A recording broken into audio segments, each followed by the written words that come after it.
Boa tarde, jovens, bom dia, jovens, ou boa noite, jovens, depende da hora que você está assistindo essa videoaula.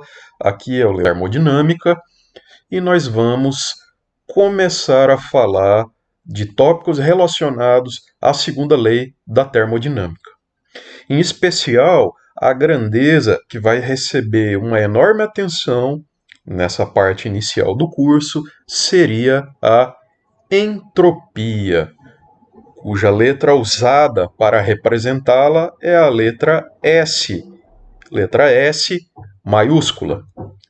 Nós já falamos um pouco da primeira lei da termodinâmica lá no curso de Físico-Química 1. A primeira lei da termodinâmica trata basicamente da conservação da energia.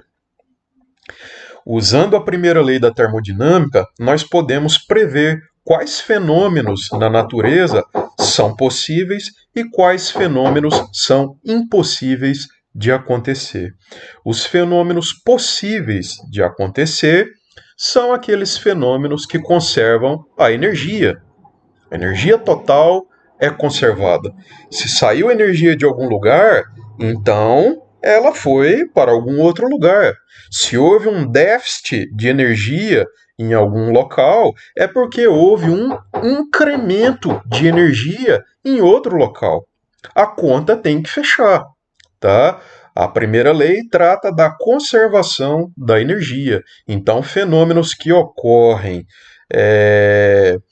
eles com certeza você deve observar para esses fenômenos a conservação da energia, certo? Sempre lembrando que nós temos que analisar sistema e vizinhanças, tá bom? A energia do universo, tá? Que é a energia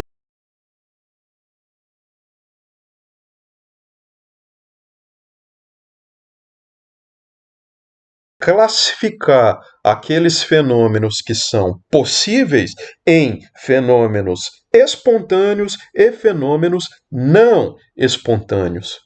E nós vamos ver que a entropia tem um papel crucial para quantificarmos e avaliarmos a extensão no qual essa espontaneidade ocorre. Então, eu separei aqui os tópicos para me ajudar aqui a guiar na condução desse slide, dessa parte inicial da aula. Então, nós vamos falar muito da espontaneidade dos fenômenos, fenômenos espontâneos, fenômenos não espontâneos. Lembrando que aqui, desde já é importante que você tenha em mente que essa espontaneidade está relacionada com a necessidade ou não de trabalho para que o fenômeno ocorra, certo? Outra coisa bastante pertinente de se lembrar é que a termodinâmica, que é o nosso foco de agora e de basicamente toda a Físico-Química 1 e de agora, nessa parte inicial do curso, é que a termodinâmica ela lida então com essa questão da factibilidade do fenômeno ocorrer ou não. Né? Diz se o fenômeno ocorre ou não ocorre, diz se o fenômeno é espontâneo ou não espontâneo, mas nada revela sobre a velocidade desses fenômenos. A termodinâmica, então, ela não tem ferramentas, não tem elementos para nos dizer sobre a velocidade dos fenômenos. Esse é um domínio da cinética, tá? Especificamente da cinética química, quando a gente está lidando então com a química. Então, é um outro tópico, é um grande tópico da Físico-Química 2 que nós vamos ver um pouco mais adiante no curso, certo? Um fenômeno interessante para gente, e simples, muito simples, tá? Bem didático de entender, bem acessível, as expansões gasosas, certo? Se você abre a válvula de um cilindro contendo gás, né, evidentemente esse gás pressurizado dentro desse cilindro, você abre essa válvula, o gás vai se expandir espontaneamente. Tá? O gás vai se expandir até ocupar todo o recipiente disponível a ele. Tá? Esse é um exemplo de um fenômeno espontâneo. Tá? Não é necessária a realização de trabalho para que esse fenômeno ocorra. A expansão gasosa, então, é um fenômeno espontâneo, certo? E o oposto é verdadeiro? Não, o oposto não é verdadeiro. Não adianta você ficar lá com o cilindro, né, a válvula aberta, esperando que o gás que sofreu expansão para o ambiente, esse gás não vai voltar sozinho para dentro do recipiente, tá? Então, a expansão gasosa é um fenômeno espontâneo. Porém, a compressão gasosa é um fenômeno não espontâneo. Aí você precisa da realização de trabalho para que a compressão gasosa ocorra, tá? Então, fenômenos que são espontâneos em um sentido vão ser não espontâneos no sentido oposto. Combustão do hidrogênio. Você sabe que o gás hidrogênio, as moléculas H2, né, o gás hidrogênio, é um gás extremamente inflamável. Tá? Reage explosivamente com o oxigênio. Então, a combustão do hidrogênio é um fenômeno espontâneo. Tá? Basta uma faísca para que a combustão dê início, uma pequena faísca. Aí você vai me dizer, então é não espontâneo? Não, é espontâneo, tá? Aquela faísca, na verdade, é o quê? É a energia requerida para romper a barreira de ativação, que provavelmente ou energia de ativação, como queiram, que provavelmente é algo que você já estudou na química geral. Então, aquilo não é trabalho que você está realizando, tá? Para contemplar, para fazer com que o fenômeno não espontâneo ocorra. Não, a combustão do hidrogênio é um fenômeno espontâneo, certo? Tanto fenômenos espontâneos quanto não espontâneos têm uma barreira de ativação associada, tá? Que não tem a ver, então, com aquela faísca que você precisa para que a combustão ocorra, certo? É outra coisa. E o fenômeno inverso? Né? Você decompor a água, decomposição da água, a água espontaneamente se decompondo em gás hidrogênio e gás oxigênio, é um fenômeno espontâneo? Não, é não espontâneo. Tá? Infelizmente é não espontâneo, né? Para quem sonhava aí, já que o hidrogênio é um combustível limpo, né? É um combustível bastante promissor para um futuro envolvendo o baixo uso, né, o baixo emprego de combustíveis fósseis. Então é só usar hidrogênio. Tem tanta água, né? Pega a água, decompõe hidrogênio e oxigênio e está tudo certo, está resolvido o problema da obtenção de hidrogênio, né? Acontece que não. A combustão do hidrogênio, H2 mais O2 formando água, é um fenômeno espontâneo, mas o processo inverso é não espontâneo. Então você precisa de muita energia, você precisa de trabalho para que esse fenômeno ocorra, a decomposição da água. Né? Então é complicado obter gás hidrogênio a partir da água. Tá? Isso é um entrave para obter hidrogênio a partir da água. Né? Tem tanta água, né, no nosso planeta. Né? Se pudesse pegar água facilmente, converter para hidrogênio e oxigênio, seria uma boa. Né? Uma fonte de energia limpa, que é o hidrogênio. Mas não é um fenômeno espontâneo, a decomposição da água. Então, combustão e decomposição, esses dois fenômenos aqui, eles são o oposto. Né?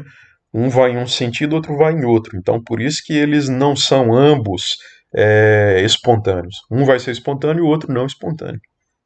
A respeito do equilíbrio térmico, também é um fenômeno simples e importante para a gente estar atento nessa discussão inicial aqui na segunda lei da termodinâmica.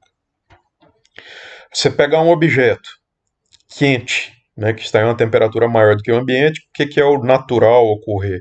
O que ocorre espontaneamente? Aquele objeto vai sofrer um resfriamento, de forma que a temperatura daquele objeto se iguale à temperatura do ambiente. Não é isso que ocorre? Sim, é isso que ocorre. Isso é um fenômeno espontâneo. Tá? E ao contrário, você tem objetos lá na sala que estão todos à mesma temperatura. Espontaneamente, um dos objetos naquela sala vai ficar quente de repente, espontaneamente? Não, não vai ficar espontaneamente mais quente do que os outros objetos da sala. Tá? Então, um fenômeno não espontâneo. O equilíbrio, né, atingir o equilíbrio térmico é um fenômeno espontâneo. Mas, ao contrário, tá, romper esse equilíbrio térmico não é um fenômeno espontâneo. Tá? É possível fazer isso?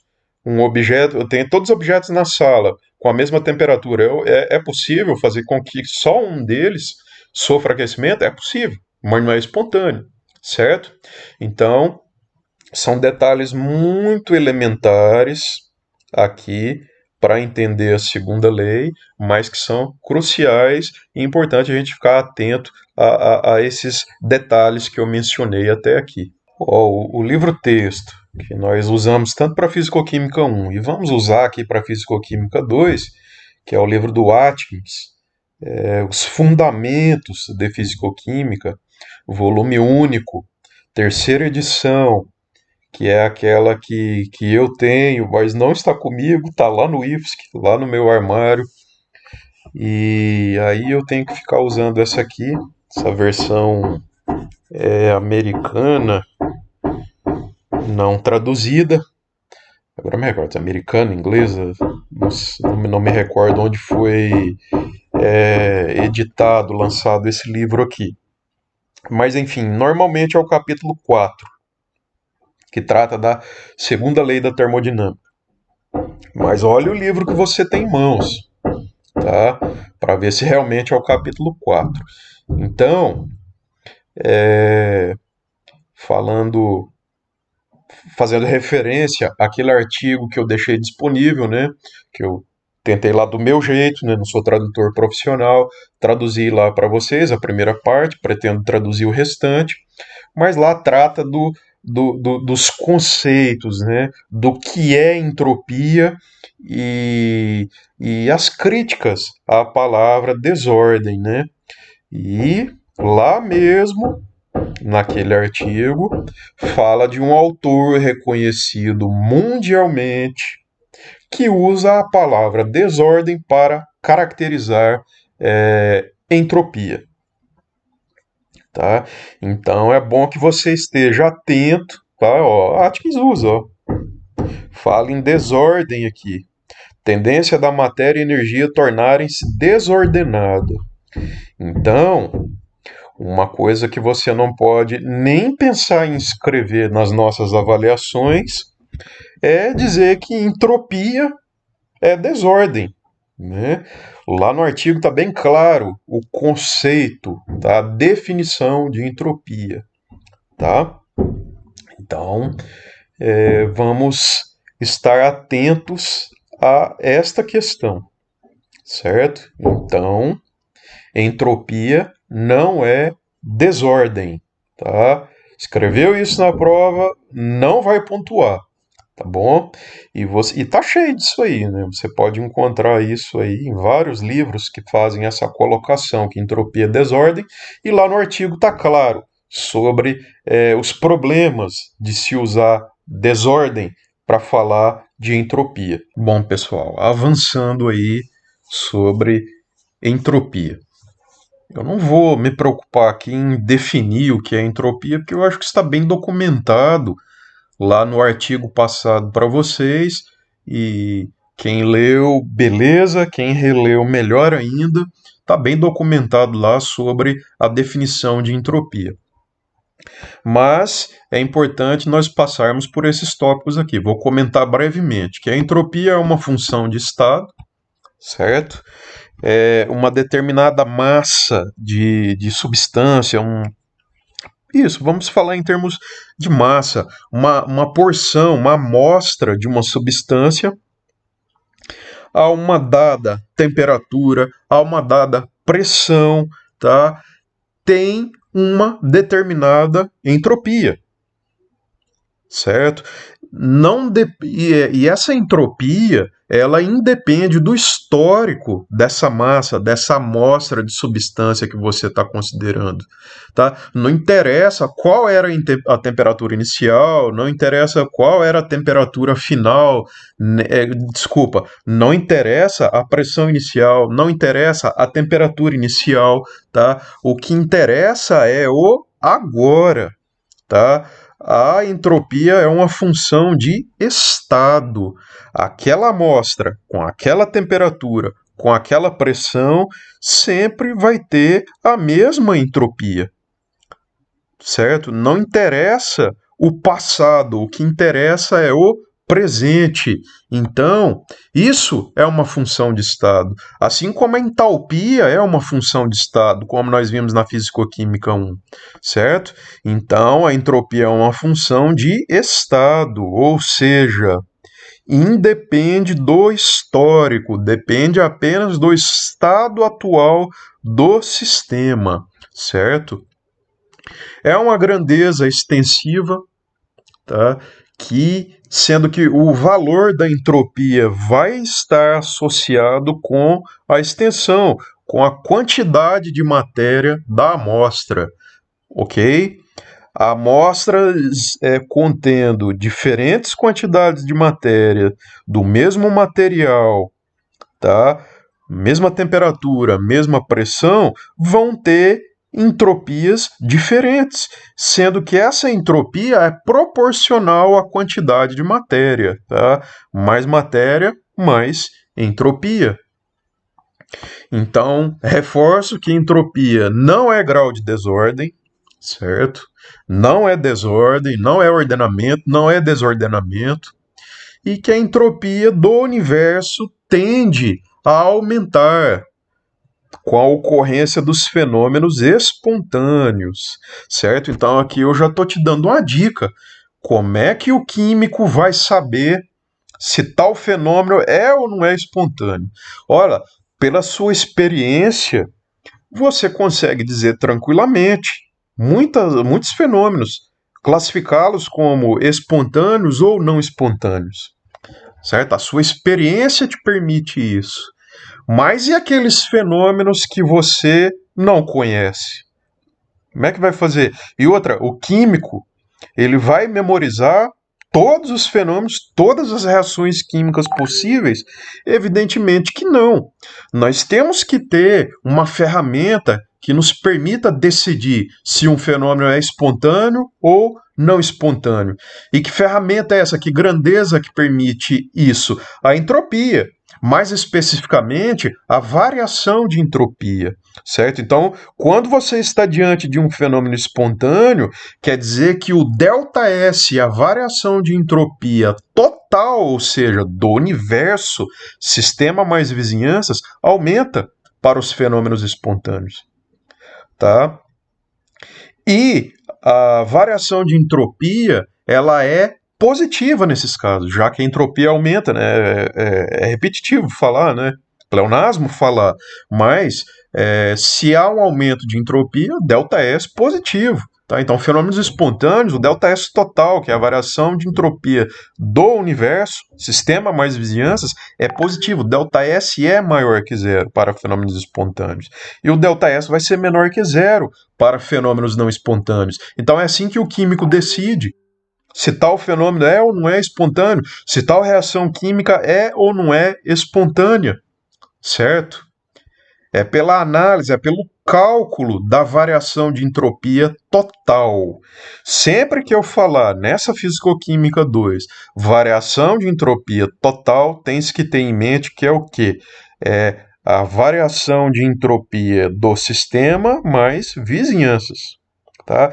ΔS ou ΔS total é igual a ΔS do sistema mais ΔS das vizinhanças. Então, a partir de agora, eu falar em ΔS pura e simplesmente, ou variação de entropia, eu me refiro à variação de entropia do universo, tá bem? Bom, no decorrer das nossas aulas aqui, nós vamos ver como calcular variações de entropia para várias situações. quando nós temos variação de temperatura, quando nós temos uma simples transferência de calor para um sistema, e outras situações também, quando nós temos uma variação de volume, por exemplo, né, uma expansão gasosa. Então, são várias situações que nós vamos aprender a calcular a variação de entropia. Veja bem essa expressão aqui. Diz que a variação de entropia do sistema, ΔS, é igual calor, a quantidade de calor envolvida, tá, transferida, absorvida pelo sistema, tá, quantidade de calor associada ao fenômeno, tá, sob o ponto de vista do sistema, tem que tomar cuidado com aquela história do sinal, né, sempre olhando para o sistema. Então, a transferência de uma dada quantidade de calor de forma reversível, dividido pela temperatura. Essa expressão aqui, com as devidas adaptações e considerações, estão bem documentadas no artigo que eu passei para vocês. Então, essa expressão aqui, ela me permite calcular a variação de entropia, pura e simplesmente quando eu tenho uma transferência de calor para o sistema ou uma retirada de calor do sistema. Para ver como isso funciona, você vê que é uma expressão muito simples, dividir calor pela temperatura. Tá? Então, uma breve ilustração, são exemplos que tem no texto do Atkins, tá? Questões espalhadas ali no meio do texto. Então, a transferência de 100 kJ de energia como calor para uma grande massa de água a 0 graus, portanto 273 Kelvin, resulta em uma variação de entropia de... Então, o que essa questão quer? Quer que a gente calcule. Se eu tenho uma grande massa d'água e transfiro para ela 100 kJ de energia, na forma de calor, sendo que a temperatura é de 273, qual vai ser a variação de entropia? Veja que não disse nada aqui se o calor foi transferido de forma reversível, não, mas não fala nada. Vamos partir do princípio que é uma transferência de calor reversível, tá? Aqui nesse curso introdutório de termodinâmica, nós estamos lidando com a chamada termodinâmica de equilíbrio, tá? Em condições de equilíbrio, porque existe também a termodinâmica fora do equilíbrio, que aí as coisas são bem mais complexas e está fora do escopo, tá, desse curso introdutório de fisicoquímica. Então, vamos lá, vamos calcular essa variação de entropia. Então, se eu transferir 100 kJ de calor para uma massa d'água que está a essa temperatura, de 273 Kelvin, qual vai ser a variação de entropia dessa massa d'água? Então, essa massa d'água é o meu sistema. Então, como num passe de mágica, resolvemos aqui a questão. Pego o calor, divido pela temperatura e simplesmente temos esta variação de entropia para o meu sistema, que é essa massa d'água, de 366 joules por Kelvin. É uma variação de entropia positiva, tá? É uma variação de entropia positiva. 366 joule por Kelvin, certo? Temos que analisar, né? Primeiro, o que esse valor está dizendo? Será? Antes de discutir o valor, a gente pode dar uma olhada na unidade, mas também antes de olhar as unidades, nós podemos pensar um pouco sobre o que é entropia, né? Eu não me preocupei em definir no slide anterior, mas agora eu vou ter que falar sobre isso. Mas está bem documentado lá no artigo, como eu já coloquei anteriormente. Tá? O que é entropia? Só relembrando, pessoal, é o índice que quantifica a dispersão da energia, tá? Em microestados. Isso é a entropia, o índice que quantifica a dispersão da energia de um sistema em microestados, tá? Mas parece um tanto quanto abstrato isso, não é verdade? Olha, nem tanto. Vamos tentar pensar nisso aí de forma simples. Você tem uma grande massa d'água, você tem um monte de moléculas. Essas moléculas têm uma determinada liberdade de movimento. As ligações estão vibrando, não é verdade? Na água líquida, as ligações estão vibrando, as moléculas estão vibrando, ok? Então, essa liberdade de vibração, esses modos de vibração, uma ligação vibrando, né, átomos se distanciando e se aproximando incessantemente, né, como se as ligações fossem molas, pequenas molas, e os átomos fossem bolinhas, né, esferas. Então essas vibrações elas podem ocorrer nas mais diversas energias. Tem ligação vibrando mais, tem ligação vibrando menos, tá? Então é o que a gente chama de microestado de energia. Então, cada molécula, cada ligação, na verdade, né, cada ligação vibrando, tá, tem uma quantidade de energia associada. Se eu for somar todas essas pequenas quantidades de energia dessas ligações vibrando, eu tenho a quantidade de energia total, ok? Do meu sistema. Então eu tenho os microestados, que são essas pequenas vibrações, né? A energia associada com essas vibrações é o que a gente chama de microestado. E eu tenho também o macroestado, que é o todo. Então eu tenho o micro, tenho o macro. Certo? Então, a energia macro do meu sistema está repartida em vários, em inúmeros microestados de energia. Compreendes que a ideia não é tão abstrata assim. Eu tenho a quantidade macro de energia, essa quantidade macro de energia está repartida nesses microestados. Cada microestado tem uma energia associada. Somando essas quantidades micro de energia desses microestados, eu tenho o macro, eu tenho a quantidade de energia macro do meu sistema. Certo? Então a entropia quantifica exatamente isso aí, a dispersão da energia macro do sistema nos microestados acessíveis. Tá? O que é um microestado acessível? É um microestado ocupado, tá? Que você tem uma espécie química, uma ligação vibrando com aquela energia, aquele microestado está acessível, né? Porque nós temos os microestados ocupados e os microestados desocupados, tá? Aqueles que são acessíveis estão ocupados. E aqueles microestados, né, aqueles microestados de energia muito elevada, talvez eles não sejam acessíveis. O que você tem que fazer para as moléculas acessarem aqueles microestados de energia que estão tão longe, tão afastados de energia? Tem que fazer o quê? Isso mesmo, dar energia para o sistema. Tá?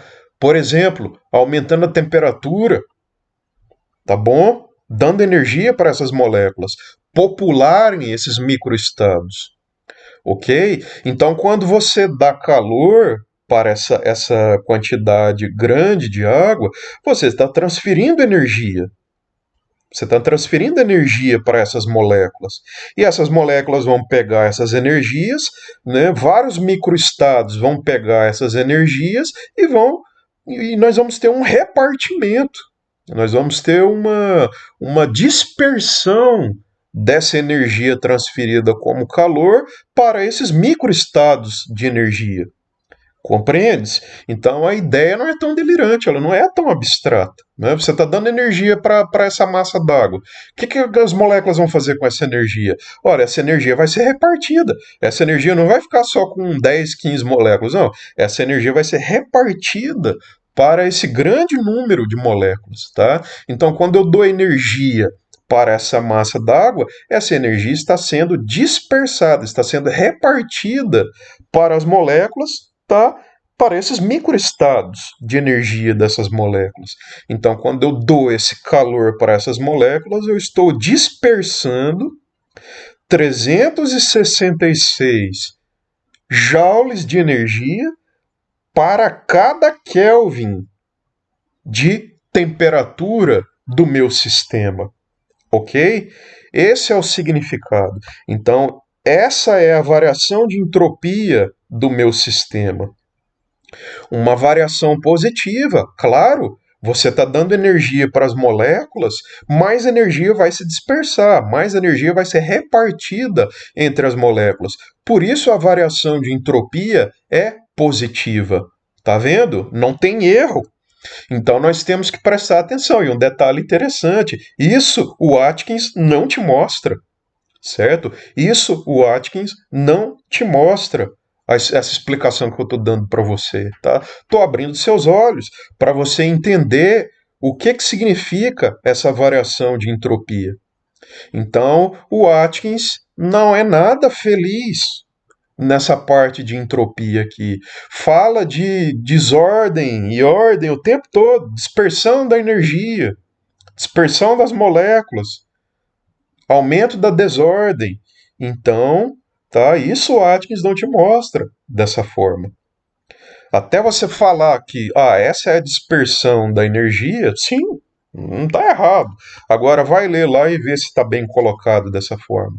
Fala muitas vezes que é aquilo que o artigo critica, de ordem, desordem.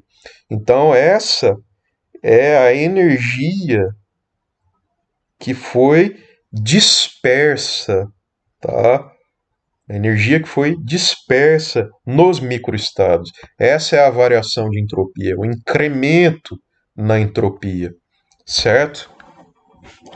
Então, é isso aí. Agora, olha só. A mesma transferência, né? Se você transferiu 100 kJ de calor, agora, se a temperatura da água é 100 graus, ou seja, 373 Kelvin, vai resultar em uma variação de entropia igual a quanto? Então, eu recomendo fortemente, pause este vídeo e calcule. Pause esse vídeo e calcule. Você acha que a variação de entropia vai ser maior ou menor?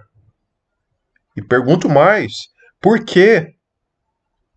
Tá? Vai ser maior ou menor e por quê? Então, entendendo o problema, é a mesma massa d'água, é a mesma quantidade de calor transferida, só a temperatura da água aqui está diferente, que é 100 graus Celsius. E aí? Qual vai ser a variação de entropia? Vai ser maior, vai ser menor? Qual o valor e por quê? Tá? Tentar entender por que o valor é diferente. Tá? Explicar, dissertar sobre a diferença. Pausa agora o vídeo e faz o cálculo. Então, você calculou, tá aí. Basta dividir o calor pela temperatura e isso vai resultar em 268 joules por Kelvin. Variação de entropia positiva faz sentido. Você está dando energia para o sistema ele já tinha uma energia dispersa, tá? Já tinha uma energia dispersa dentro daquele sistema, como nós conversamos anteriormente. Você está dando mais energia para o sistema. Então, mais energia vai se dispersar. Então, tem que ter um incremento na energia que foi dispersa, ok? Então, faz todo sentido a variação de entropia ser positiva. E olha só, deu 268. Ó, antes dava 366. Agora deu 268. Por quê? Qual é a diferença nas duas situações? Antes eu tinha 273 Kelvin, agora eu tenho 373 Kelvin. Por que quando eu transfiro a mesma quantidade de calor para a mesma massa d'água, que agora está numa temperatura maior, por que o incremento na entropia é menor? Por que o incremento na entropia é menor? Toma cuidado, uma coisa é uma coisa, outra coisa é outra coisa. Não confunda. Eu não estou dizendo que a água estava a 273 e essa mesma água foi aquecida até 373.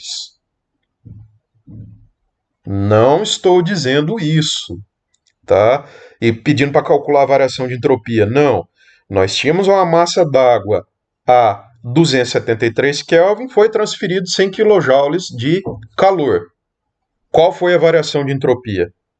Está aqui, calculamos. Agora essa mesma massa d'água agora está em outra temperatura. Tá? Foi aquecida para aumentar a temperatura? Foi, não tem a menor dúvida. Aumentou de 100. Aumentou de 100 graus Celsius a temperatura, ou aumentou de 100 Kelvin, tá? Então, primeiro, a temperatura da água foi incrementada. Posteriormente, foi transferida a mesma quantidade de calor que antes, tá? Então, por que que nessa situação aqui eu tenho uma variação de entropia menor? Eu ainda tenho um incremento. Por que que o incremento é menor? Gente, pensa no seguinte.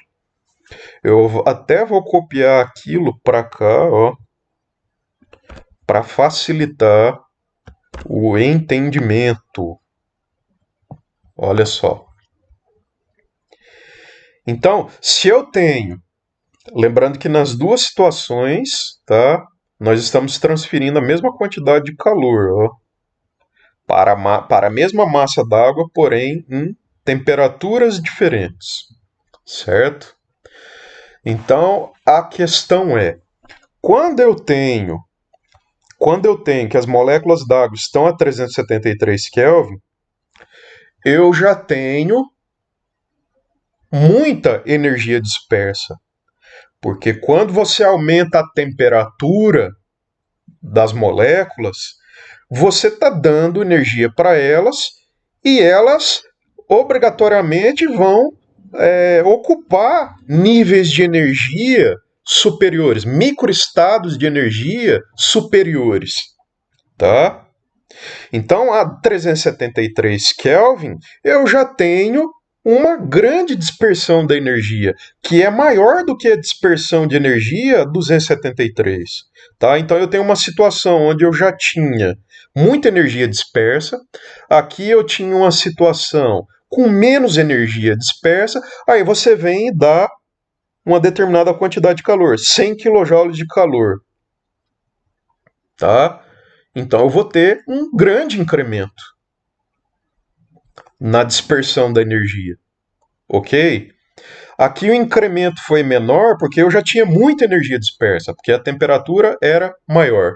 Então, temperatura menor, eu já tinha menos energia dispersa, eu tinha menos microestados acessíveis, tá? Aí você deu energia para as moléculas, opa, elas querem aproveitar, então dispersaram, tá? Dispersaram energia e as moléculas passaram a ocupar uma gama maior de microestados. Agora aqui a energia já estava dispersa, fez menos diferença, entende? A energia já estava dispersa, então fez menos diferença. Tá? Aqui a energia transferida como calor fez uma grande diferença, porque eu tinha pouca energia dispersa.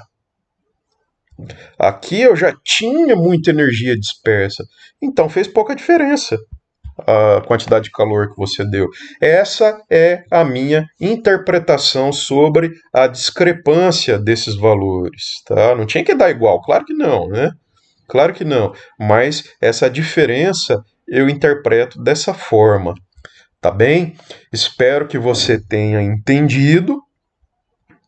Essa explicação é bem importante que você reflita, tá, sobre isso, que você entenda o significado de microestado. Você tem um macroestado, tá, composto de inúmeros microestados de energia. Se isso continua sendo abstrato para você, é só você lembrar do modelo de Bohr. Claro que a situação aqui é outra, né? Nós estamos falando de microestados moleculares aqui, moléculas. Agora, molécula formada por átomos, tem um monte de elétrons, um monte de átomos interagindo, tá? Agora, mas fazendo analogia com o modelo de Bohr, você tinha lá os elétrons nas camadas, correto? Cada elétron ocupava um estado de energia que era a energia associada a uma determinada camada. Esses elétrons tinham liberdade para mudar de camada, desde que fosse fornecida energia para eles. Lembra do modelo de Bohr? Menos do que química geral isso, né? Isso é química básica, lá a oitava série. Então, elétrons têm um determinado nível de energia, está ocupando um estado de energia ao redor do átomo. Ganhou energia, vai para outro estado, tá? Então, essa energia, esse estado de energia nas camadas lá do modelo de Bohr, eu posso fazer essa analogia com os microestados de energia aqui, moleculares, aqui que eu estou falando de entropia, certo? Então, entenda como estado de energia a quantidade de energia. Uma ligação vibrando está ocupando um microestado de energia, tá? É isso. Reflita bem sobre esses detalhes aí.